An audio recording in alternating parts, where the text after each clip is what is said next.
Cuando no se es lo que se dice ser, cuando no se hace lo que se dice hacer, no solamente se muestra la contradicción entre las palabras y las cosas, entre el nombre y la identidad,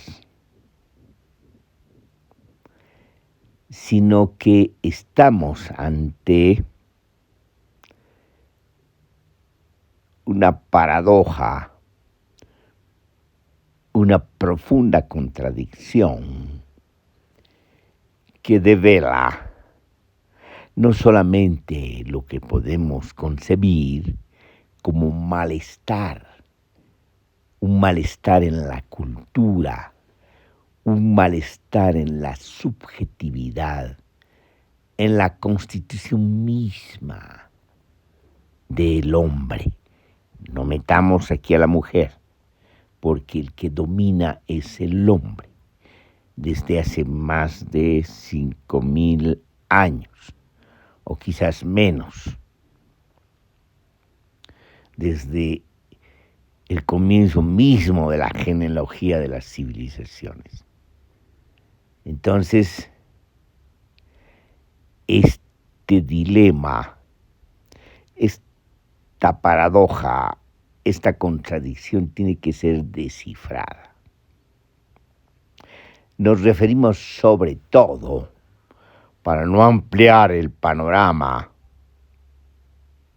para que no se convierta solo en una reflexión, análisis filosófico, sino para apuntar de manera directa a un campo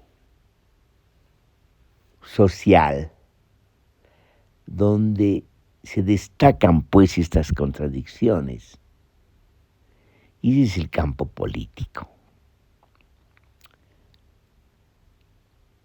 Entonces, ¿qué tenemos?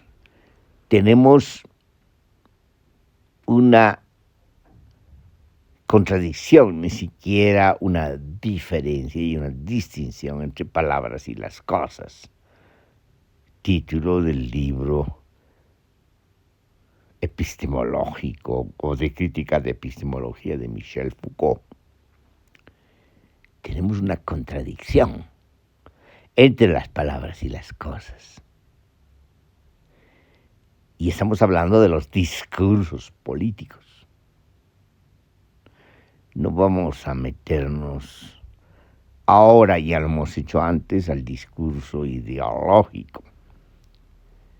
Pues, como se sabe, la ideología, la máquina de la fetichización, requiere un tratamiento de crítica de la ideología. Aquí, a pesar de que supongamos una crítica de la ideología, estamos tratando un problema distinto al de la fetichización, y es el problema de la contradicción. De la contradicción entre lo que se pretende ser y lo que se es, entre lo que se dice hacer y lo que se hace. Es decir, estamos yendo más allá, si ustedes quieren, de el campo ideológico, pues lo que nos interesa es este contraste entre el campo político y podemos decir los espesores de la realidad, los espesores que comprenden planos de intensidad de la facticidad. Y se da de manera desmesurada y evidente en la política, en el discurso y en la práctica política. Creemos que aquí se halla el núcleo de no solamente el problema político y el problema de las dominaciones, el uso de la ideología para legitimar las dominaciones, sino se halla el núcleo que develan los comportamientos y las conductas políticas. Entonces también puede develarnos una estructura de la subjetividad política, una estructura del sujeto político.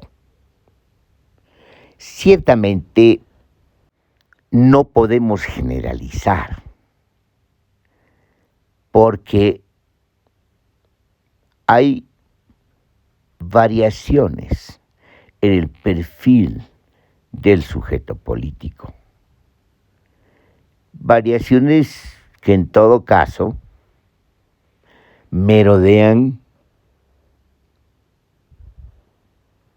si ustedes quieren, un promedio, un perfil promedio que puede convertirse de alguna manera en el referente de este sujeto político, de este perfil variante del sujeto político. ¿Por qué es importante esto? Porque necesitamos entrar ya no solamente a una genealogía de la política, sino necesitamos entrar a las constituciones mismas, no solo de los dispositivos políticos que hemos llamado agenciamientos concretos de la dominación, sino a los dispositivos psicológicos y políticos, si ustedes quieren, psicopolíticos. Algo que quizás tenga que ver con lo que el mismo Michel Foucault ha llamado la biopolítica. Y Antonio Negri y Michael Hart han distinguido como biopoder y biopolítica. Solo que nosotros estamos ingresando a lo psicológico, a la psiquis misma del político.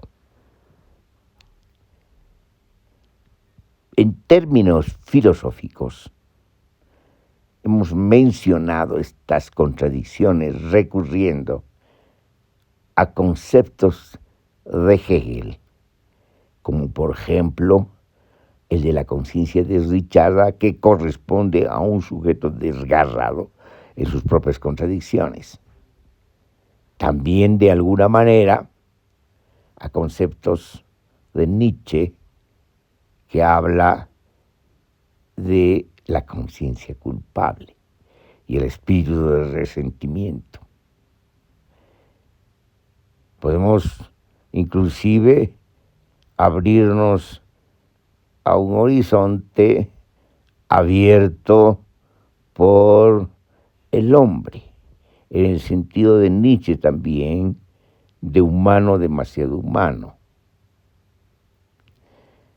Pero lo que nos interesa particularmente no es esta expansión de los conceptos, sino situarnos definitivamente en las contradicciones inherentes a la conciencia, al sujeto y a la psiquis del político.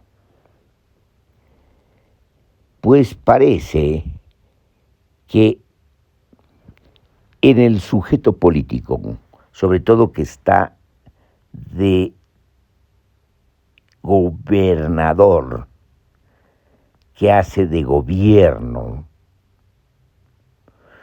es decir, que está en la cúspide de la estructura de poder, que maneja el Estado, maneja los dispositivos gubernamentales.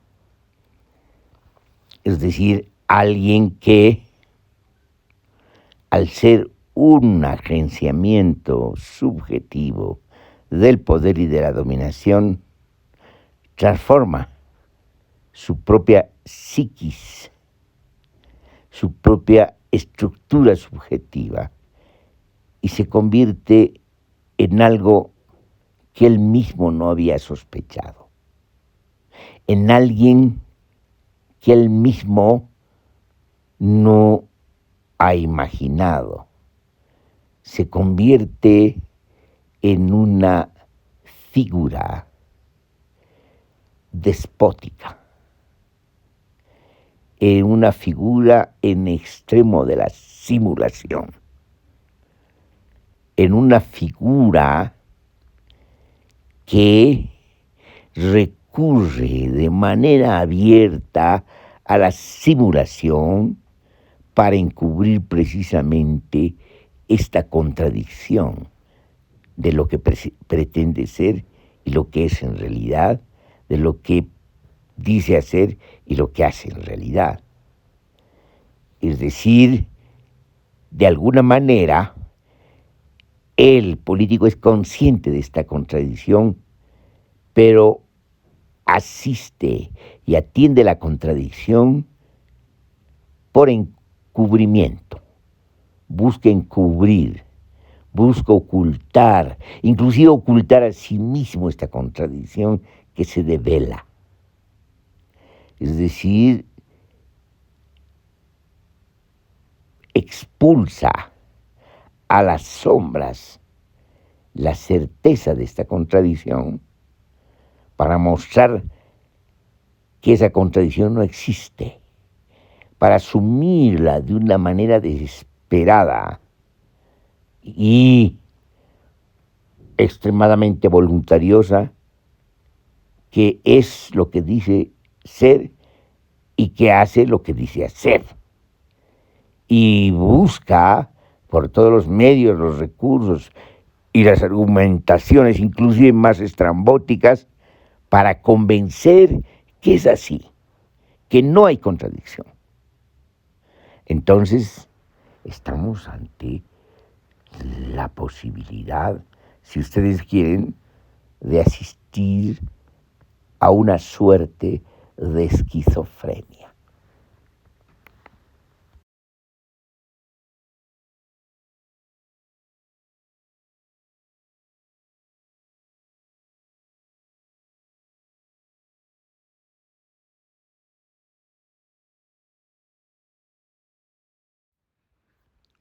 Esquizofrenia política, una desconexión con la realidad, vivir en otro plano, más bien imaginario. Si bien hay una predisposición a desatar la facultad de la imaginación, que es profusa y maravillosa en tanto y en cuanto nos permite, según Emmanuel Kant, el esquematismo, es decir, comenzar, si ustedes quieren, con la interpretación, pero desde el punto de vista de la imaginación. Te ahorraría la comprensión de los fenómenos.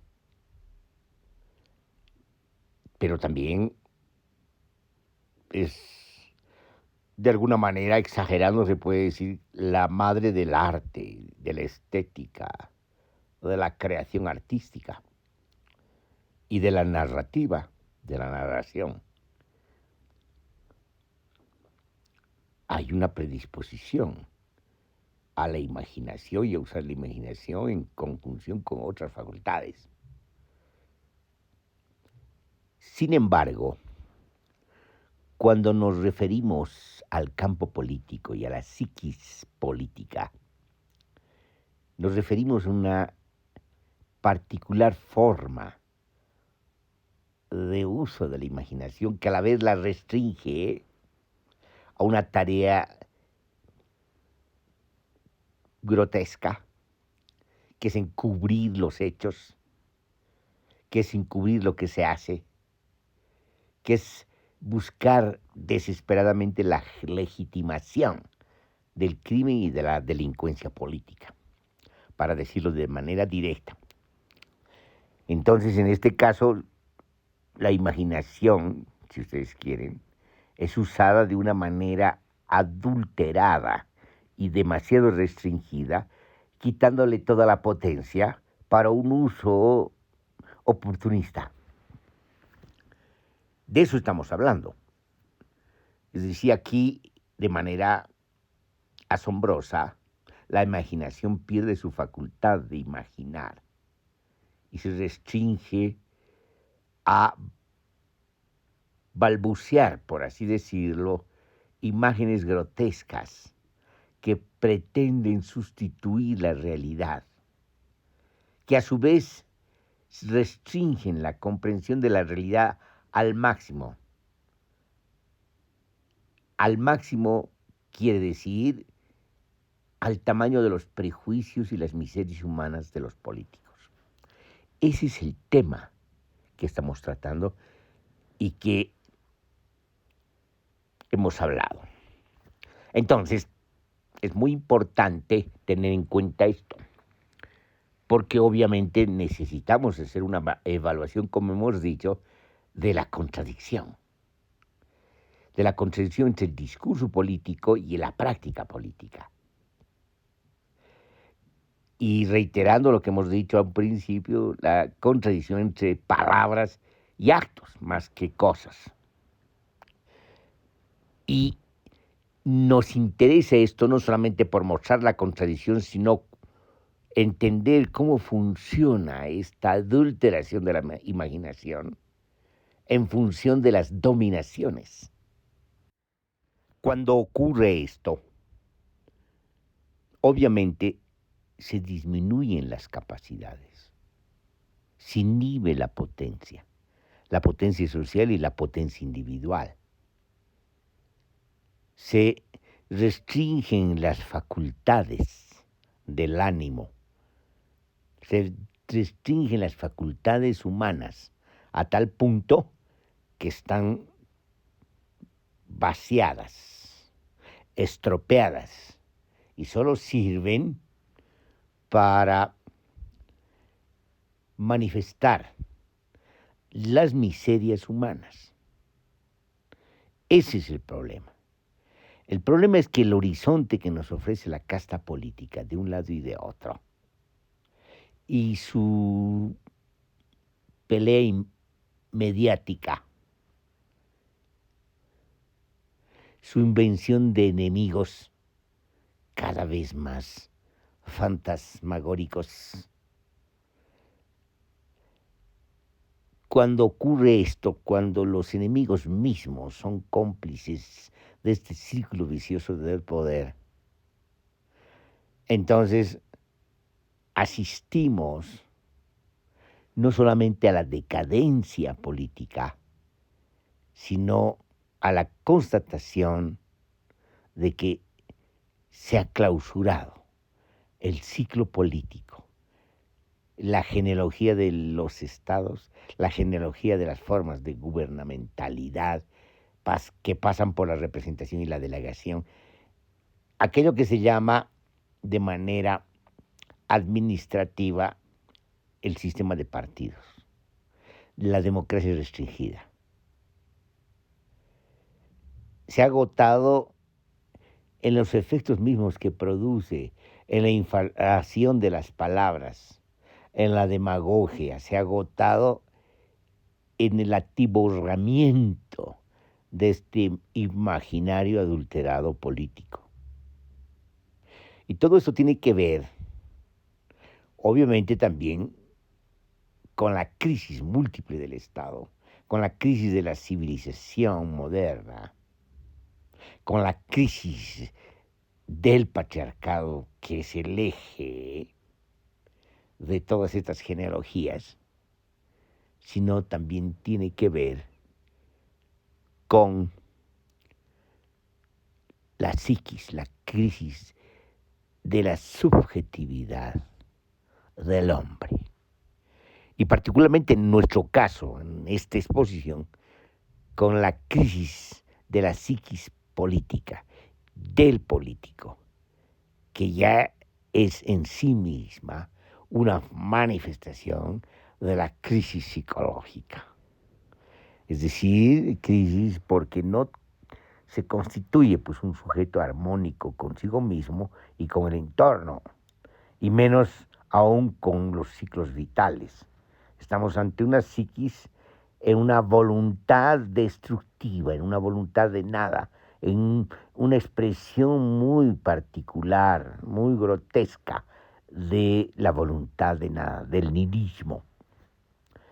Eso es lo que llama la atención. Entonces, a partir de estas consideraciones es importante ingresar a cierto repaso evaluativo y crítico de ciertos sucesos políticos que están aconteciendo. Y obviamente tenemos que tocar particularidades locales y nacionales, y regionales, si se puede. Resulta que en esto que los medios de comunicación llaman el retorno a los gobiernos progresistas, después de una breve crisis, sobre todo en Brasil y en Argentina, y también en Bolivia, que acompaña a las nuevas expresiones del progresismo que se dan en Chile y en Colombia, que además tienen como antecedentes la crisis del socialismo real que se da en el caso de Cuba y la crisis ya espantosa de la revolución nicaragüense. Y ni que hablar, obviamente, de la crisis de la revolución bolivariana. O sea, todo este contexto que los medios de comunicación han señalado como si fuese la izquierda, inclusive la miope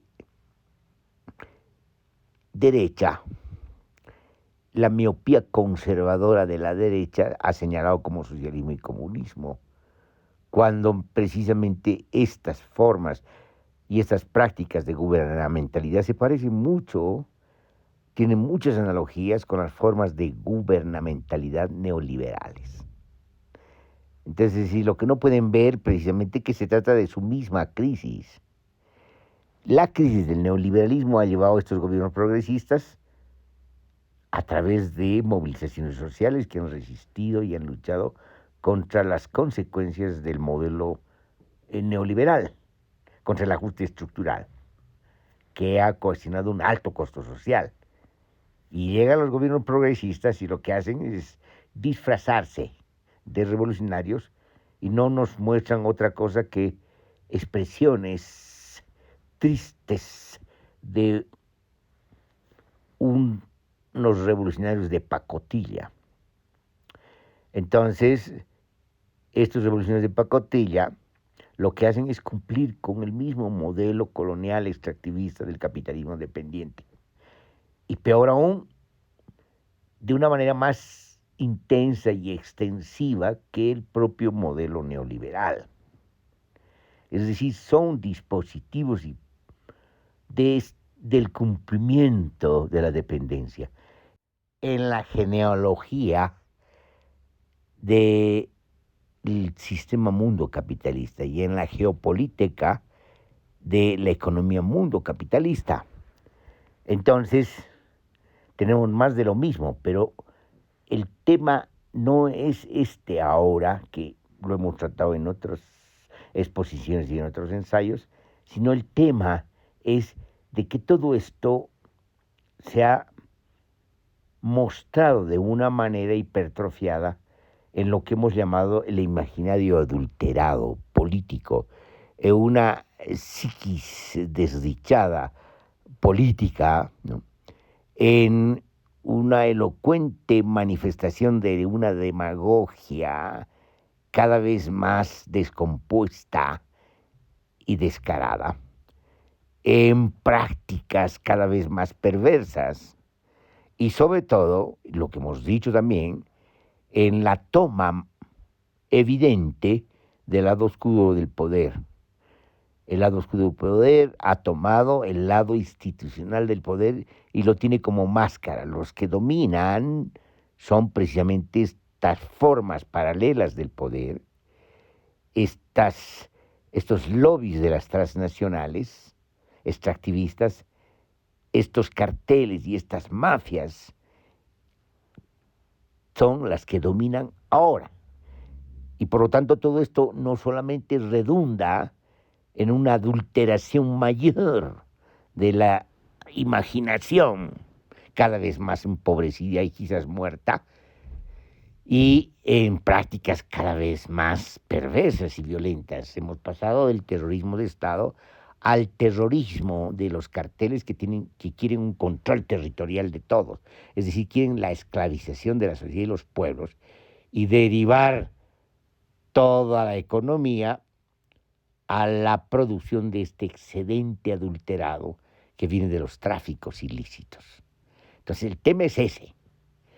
Ahora, en el caso boliviano, digamos, adquiere particularidades todo lo que estamos diciendo, muy singulares, que tienen que ver básicamente con un tipo de demagogia, un tipo de uso artero en principio, sobre todo después de la promulgación de la Constitución, de los símbolos culturales y de lucha de las naciones y pueblos indígenas, a tal punto que les han vaciado de contenido y terminan, en vez de descolonizar, sirviendo a una ampliación de la colonialidad, ahora en manos de enmascarados indígenas, es decir, que se invisten de indígenas, no siéndolos. Porque para ser indígena tienes que estar articulado con tu comunidad, tienes que ser comunitario, y para ser indígena no solamente tienes que hablar la lengua y estar vinculado a tus normas y procedimientos propios, a tus instituciones propias, sino tienes que estar articulado a lo que llamamos esta vinculación con los ciclos vitales ecológicos. Si no ocurre esto, entonces no hay indígena, hay otra cosa. Ahora, puede haber campesinos, y los campesinos obviamente son una forma moderna de estrategia de reproducción de la comunidad a pesar de tener la propiedad familiar de la tierra. Lo hacen a través precisamente del ejercicio del trabajo, de la mita, del AINI, ¿no? De la minca, de la reciprocidad, de la cosecha colectiva, de, sobre todo, lograr que la producción termine sirviendo a la reproducción de los lazos comunitarios. Pero esto ocurre en economías campesinas, o lo que hemos llamado nosotros economías campesinas. Es decir, ocurre cuando hay un manejo estratégico de la diversidad de cultivos, una estrategia de articularse distintos dispositivos para precisamente favorecer la reproducción comunitaria, entre ellos el mercado, inclusive exigir al Estado la implementación de la escuela y otros servicios. Pero todo esto perdura en la medida que son en economía campesina, pero cuando la economía campesina deja la diversidad de cultivos y termina siendo monocultivo, ya no es economía campesina, son economías empresariales. Y peor aún si entran a una ampliación de la frontera agrícola perversa, agresiva y demoledora. Y peor aún cuando atacan a los territorios indígenas, a las comunidades indígenas, las avasallan precisamente reproduciendo el fenómeno conocido en el continente que se llama la conquista y la colonización, y el desconocimiento del indígena, de los derechos de las naciones y pueblos indígenas. Entonces, los colonizadores ahora son otros, ya no son los españoles, después fueron los criollos, después fueron los mestizos, y ahora son los que tienen un parecido epidérmico con el indígena, pero no lo son. Es decir, no son indígenas, puesto que, como recordando a Frantz Fanon en Máscaras Blancas, Piel Negra, un negro que ocupó el lugar de un blanco es un blanco, un indio que ocupa el lugar del blanco es un blanco. Es decir, aquí no hay, pues, liberación, no hay descolonización, no hay destrucción de las formas de dominación colonial. Al contrario, hay una forma perversa de continuidad de la dominación colonial a través precisamente de la ocupación del otro, pero cumpliendo sus mismas funciones. Es decir, ser blanco no es tener un color blanco. Ser blanco es cumplir una función en la reproducción de la acumulación ampliada y de la acumulación originaria del capital. Ser blanco implica formar parte de un engranaje en la geopolítica del sistema mundo capitalista. Entonces, ahí está el tema. Entonces, y no solamente la dirigencia progresista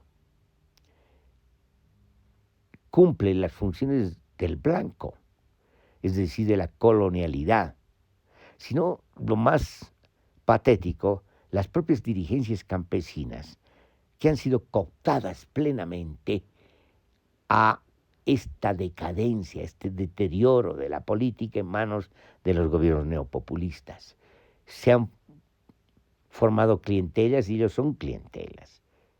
Es decir, este manejo folclórico de lo indígena, este disfrazarse, este hablar a nombre de lo indígena cuando no lo son, y contra los derechos de las naciones y pueblos indígenas y los territorios indígenas, avasallándolos. Entonces, cuando ocurre esto, estamos precisamente en lo que llamamos esta ya incremento de la adulteración de la imaginación, de la muerte de la imaginación en servicio de las dominaciones. Lo que estamos asistiendo precisamente es una extensión de las dominaciones después de que el Estado ha entrado en crisis múltiple, el orden mundial ha entrado en su crisis múltiple, la civilización moderna ha entrado en su crisis múltiple, el sistema mundo capitalista está en su crisis múltiple. Justo ahora, precisamente cuando se da la clausura, estas son formas de extensión, de continuar la vida por medios artificiales. Es decir, esto es buscar la vegetación de un capitalismo muerto por procedimientos perversos, que son los relativos al círculo vicioso del poder, son los relativos a las formas paralelas del poder, al lado oscuro del poder, a estos conglomerados, estas formas de organización, a estas complicidades clientelares entre Estado y organizaciones sociales que han dejado de ser obviamente movimientos sociales y que han dejado inclusive de ser campesinos en la medida que han renunciado a la reforma agraria y prefieren precisamente entrar al orden, si podemos llamar orden, de la especulación de tierras, del negocio de tierras, del avasallamiento, en concomitancia con las burguesías, puesto que cuando son empresarios son burgueses también, son los nuevos ricos que se articulan a sus aliados los otros burgueses, y beneficiados y apoyados de manera directa por el Estado y el gobierno, inclusive en términos de uso perverso de los dispositivos de emergencia que son la policía y el ejército. Y cuando ocurre esto, es decir, ha desaparecido el Estado en tanto Estado de Derecho, en tanto Estado y de una institucionalidad estatal que a pesar de todas sus contradicciones todavía mantenía las apariencias, pero aquí se han perdido hasta las apariencias. Es decir, ha muerto el Estado y las apariencias estatales también se han perdido. Ahora todo se ejecuta de una manera descarada. Entonces, lo que sorprende es eso, esta vinculación, esta correspondencia entre una imaginación perdida en un delirio de una psiquis política que es compulsiva en relación a el deseo del deseo, al deseo del objeto oscuro del deseo, una psiquis política que lo que quiere es gozar, satisfacer su desesperada exigencia de reconocimiento. Es decir, una psiquis política que lo que quiere es precisamente manifestarse de manera elocuente en términos de sus propias miserias humanas. Eso es lo que llamamos no solamente contradicción, sino que lo que llamamos ya, digamos, una contradicción patética que nos muestra los alcances y nos explica los alcances de una decadencia política.